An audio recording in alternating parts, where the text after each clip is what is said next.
here we go, fast and loose.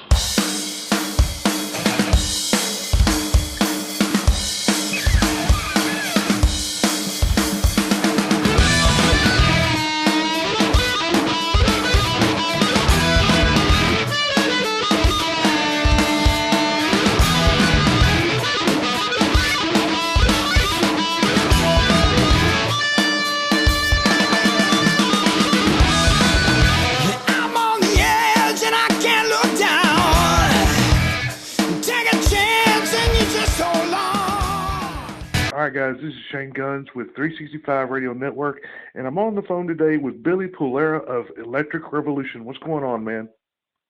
Hey, what's happening, man? How's everyone doing? How you doing, Shane? I'm doing pretty good myself.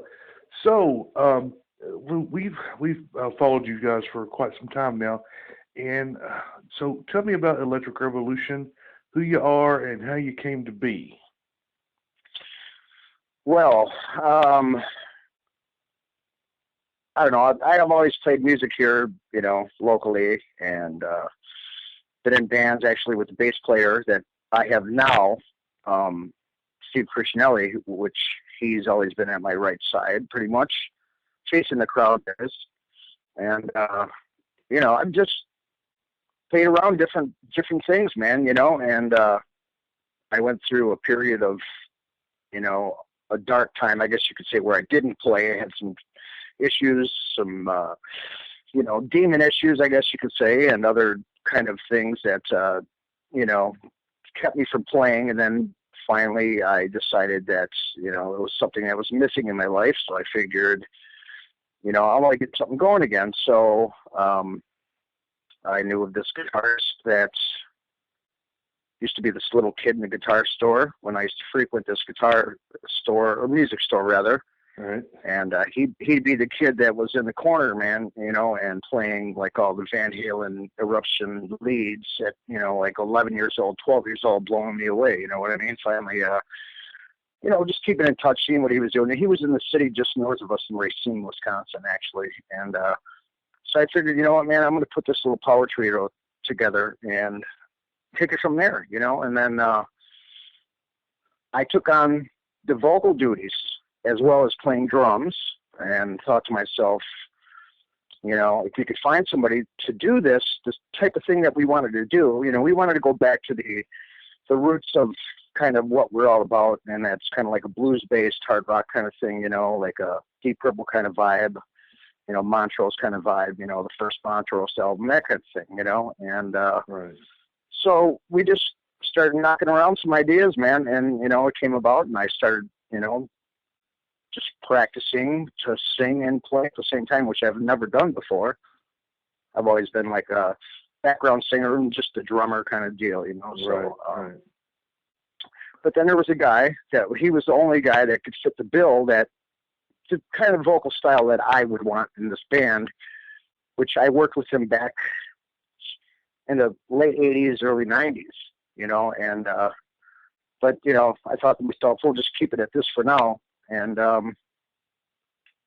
like 2 years later, coming up on the new album, actually, we gave him a call to take over the singing duties, It was just too much for me, man. You know what I mean? So, right, exactly. It gave me freedom again to speak the shit out of the drums like I want to, Right, exactly. So, got Mr. Dave Lawson singing now, and he's got such a killer voice, and he just fits so well. And like I said, we've worked with him before, so right. Like a glove, man, like a glove. You know what I'm saying? Yeah. So exactly. Here we are. Nice. Well, I know one of the first songs that I heard was "Brand New Day." And right. I really, really enjoyed that song, and I started to follow you guys even more. And I really kept up to date on what was being released, and you and I have talked a couple of times beforehand in regard to some of those songs. And your style of rock and roll that you produce is a lot different than what's out there with the younger generation now. Right. It kind of takes me back to, not kind of, but it really takes me back to like the late 60s, early 70s feel, and now you guys even have a sax player. So, Right. that is really, really different, and our listeners, they just love you guys. So, the music to us is on point. It's where it should be. And I can't think of of anything that we don't like, or any of our listeners. I mean, because you even saw the comment on a post that I made the other day.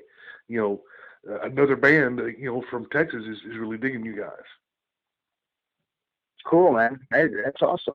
I mean, I think a lot of it has to do with, from being, a lot of styles that people install, I guess you could say, comes from their childhood, stuff that's fixed with you, like as a young kid, I grew up in a neighborhood with a lot of African Americans, so there was a lot of funk and soul playing, and I fell in love with that music at first.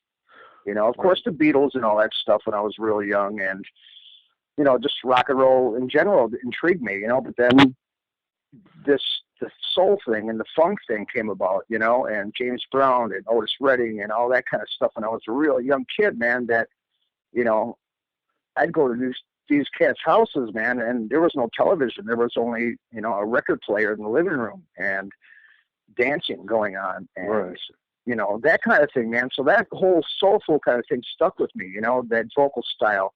And then, of course, growing up listening to my brother's music, which all of a sudden I discovered Grand Funk Railroad, which goes back to that whole blues-based thing. So a lot of that music stuck with me, and I think that's the kind of stuff that, comes out of you when you start writing. It's a natural occurrence, I think, Right. So that kind of whole thing is just, what it's all about for me. You know what I mean? Right. Exactly.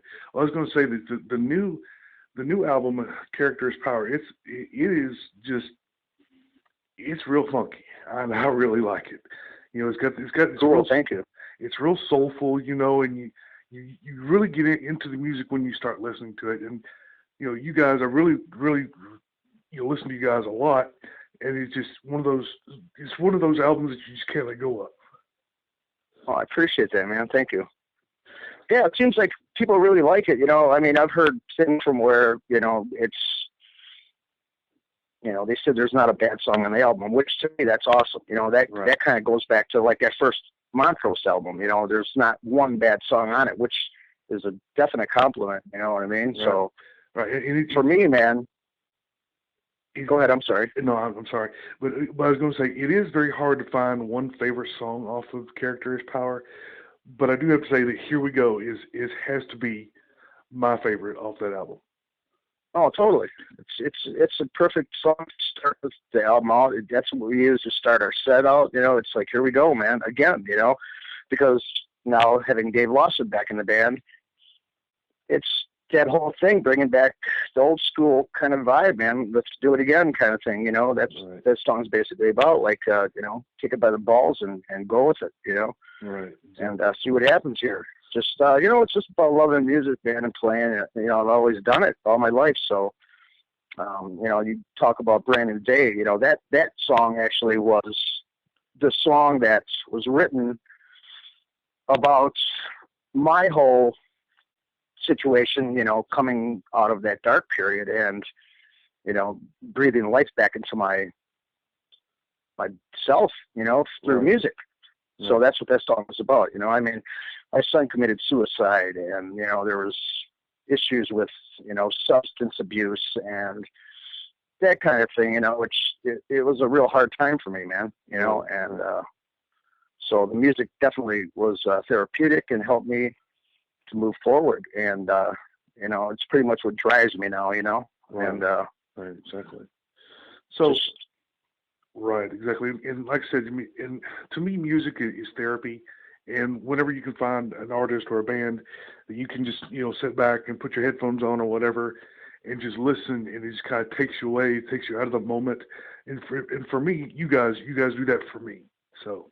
Oh, I appreciate that. And that's good stuff, man. I mean, and it's all shit that comes natural, man. It's not something that we conceive to try to do a certain thing, it's stuff that just comes out of us, and, with Joey Gajan on guitar, cause AKA Josie Wales, anyways. Right. He's so versatile too, so we could step into different genres and experiment with things. The guy's just an amazing guitar player. Steve Crishnelli on bass, and we just are so thick and heavy on that low end of the groove, because we've been playing for so many years together, and it just all works, man. You know what I mean? So right, exactly. Well, you guys do have a chemistry, and I always like to touch on that part of a band is the chemistry, and you guys have something that's very tight, and it just feels natural. Music is not forced. It's not something that you just made up and tried to put together. Right, exactly. There's all the elements in our music. I mean, as a young kid too, man. I like when, of course, Grand Funk Railroad is probably the biggest influence vocally and just the whole style, the drumming. John Brewer playing drums, and then of course, then I always liked the Dangerous stuff too, man. And Right.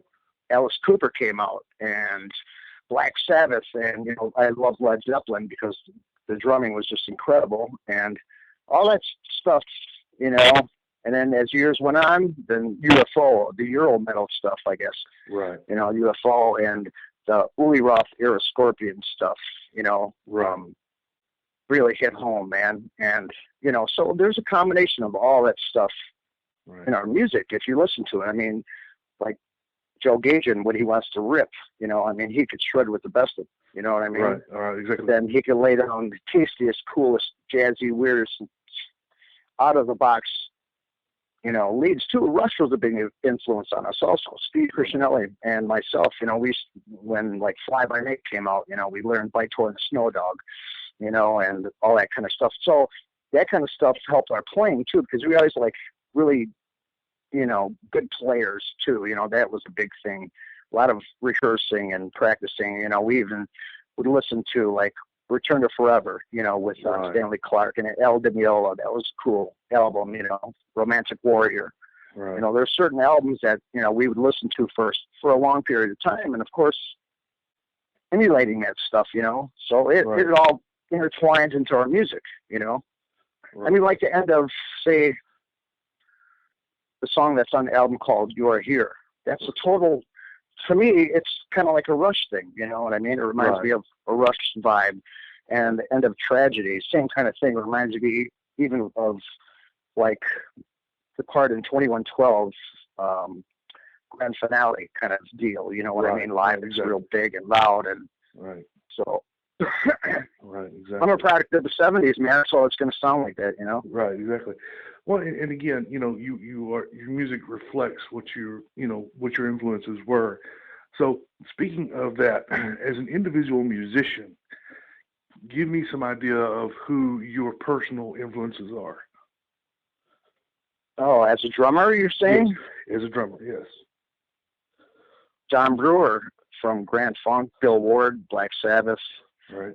John Bonham, Neil Peart, Tommy Aldridge. When back in the day, I loved Black Oak, Arkansas, the live album they had called Ranch and Roll. I discovered Tommy Aldridge, and I was just like, whoa! Even the cat from, remember Brownsville Station? Right. The drummer, I forgot the cat's name. Yeah, I can't think of his name. That guy blew me away, man. You know what I mean?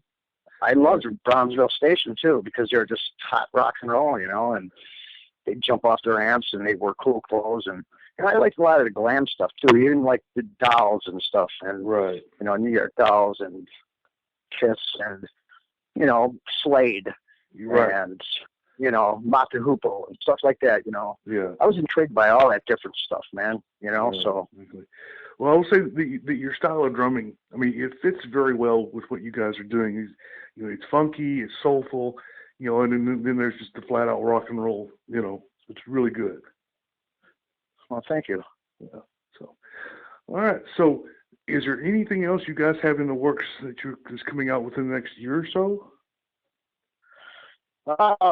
Right now we're just kind of like, just in support of this album, man, trying to get things going. We got this show coming up in Cudahy, Wisconsin, which is actually like a suburb of Milwaukee, at the Metal Grill. We're doing a show with Y&T. Y&T was another big influence on me when the first album came out. They were called Yesterday and Today. Right. Dave Metachetti on guitar. You know, to me, this is like the high point of my career to play with these guys because I loved that first album. That first album was in heavy rotation for months. You know what I mean?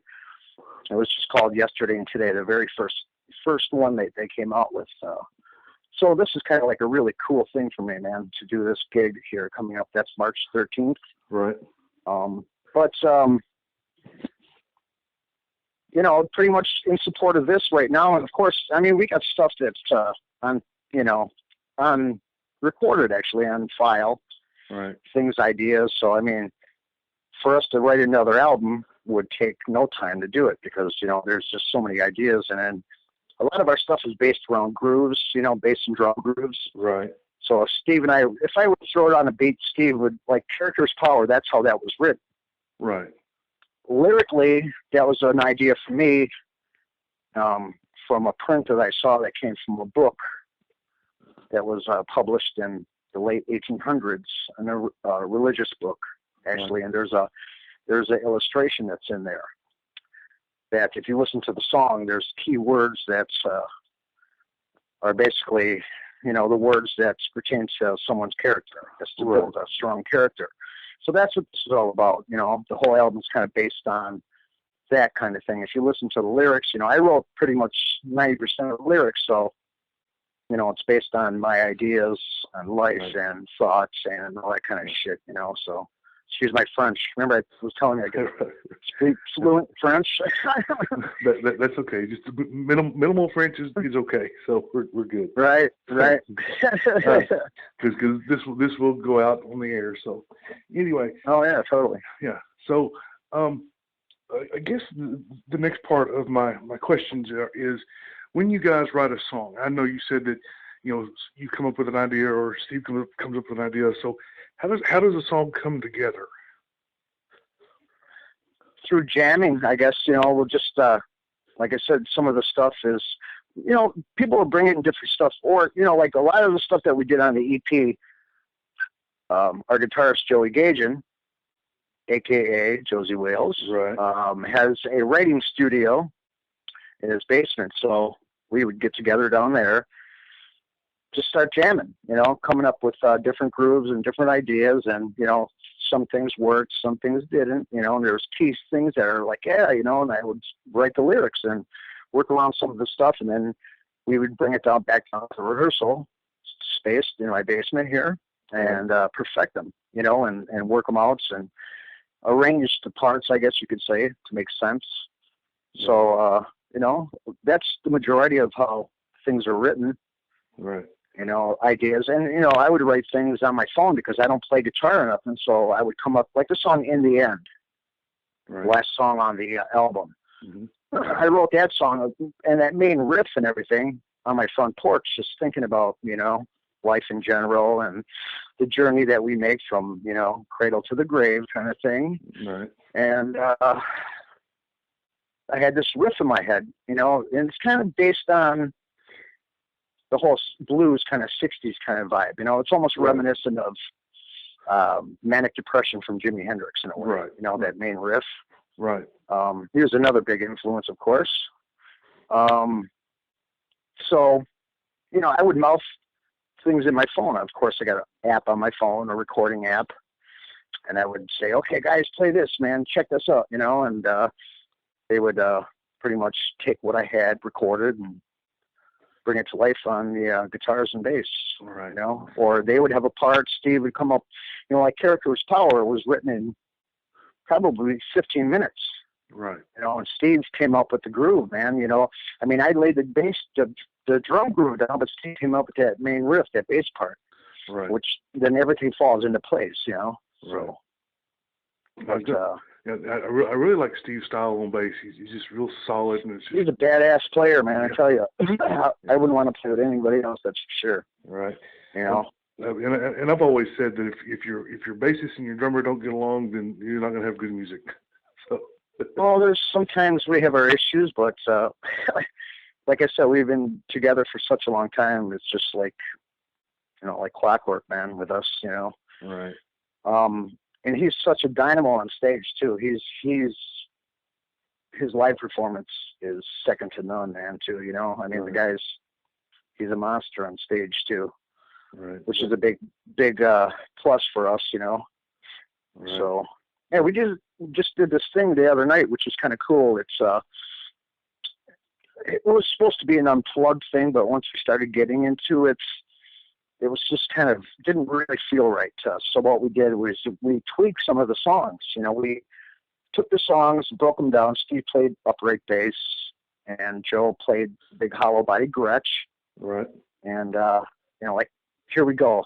Actually, the thing's in the works right now. We have it videoed, and we're gonna put that out. But we took "Here We Go" and turned it into a jazz song. Nice. You know, with saxophone, and it's really, really super cool. Right. You know, but that's kind of thing that we can do with these songs. We can turn them into different. And the song "Save Me" is pretty much like it's reminiscent of like a ragtime kind of thing. Right.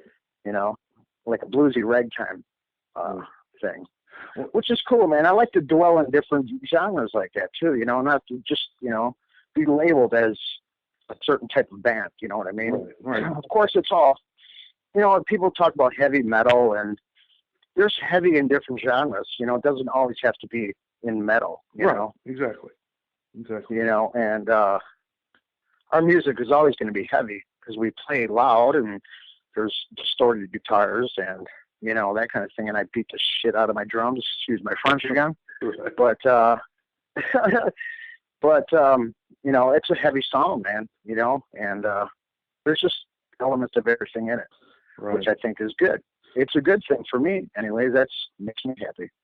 Right, and I've always said that, you know, as a band, you've got to be versatile. You know, if you as a band can pull off Funk Number 49, then you've got it. Right. Yeah, I remember you saying that. Yep, exactly. Yep. So, I played that song so many times.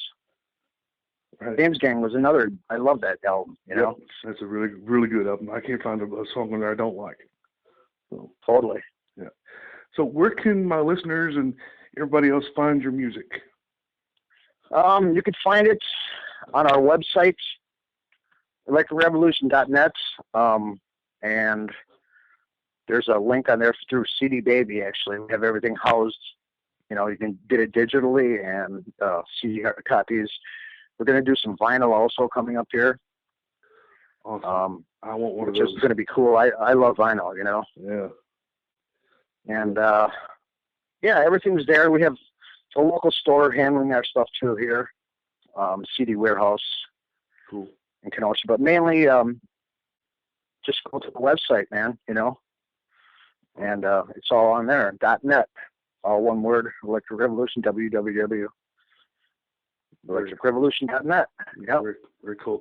And of course, you can hear. I think I have 5 songs now. You can hear those on my show and also across the network on 365 Radio Network. We play you guys all the time.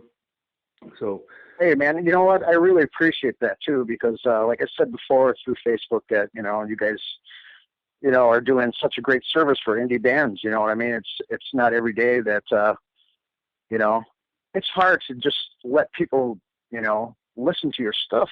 Right. If it wasn't for you guys, you know what I'm saying? You guys give us you know, a voice to be heard, man. And for that, hats off. And I really appreciate that. Thank you, man. You know, I really do. You're quite welcome.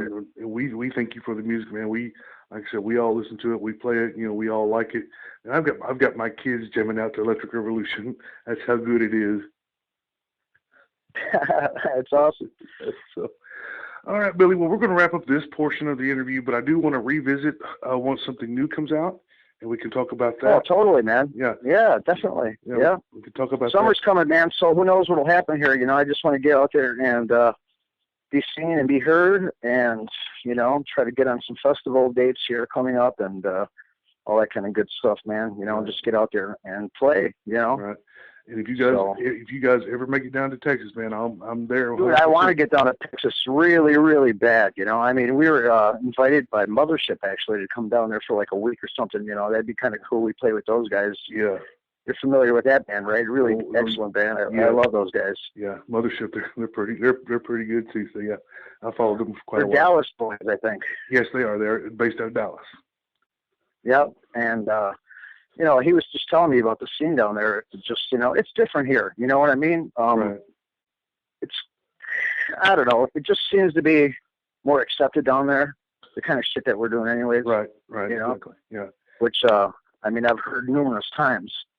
And that'd be cool, man. I'd be really looking forward to doing something like that, Yeah. So who knows what'll happen this summer? Exactly. We'll see what we can get down there, man. Yeah, exactly. Because like I said, I'll be there 100%. So anyway, okay, Billy. Well, again, I thank you very much for this opportunity to talk to you and talk about Electric Revolution. Like I said, we'll revisit again when you have some new stuff out. And again, thank you very much. Hey, thank you, brother. Have a great day, man. All right, you too. We'll talk Bye. later. Bye.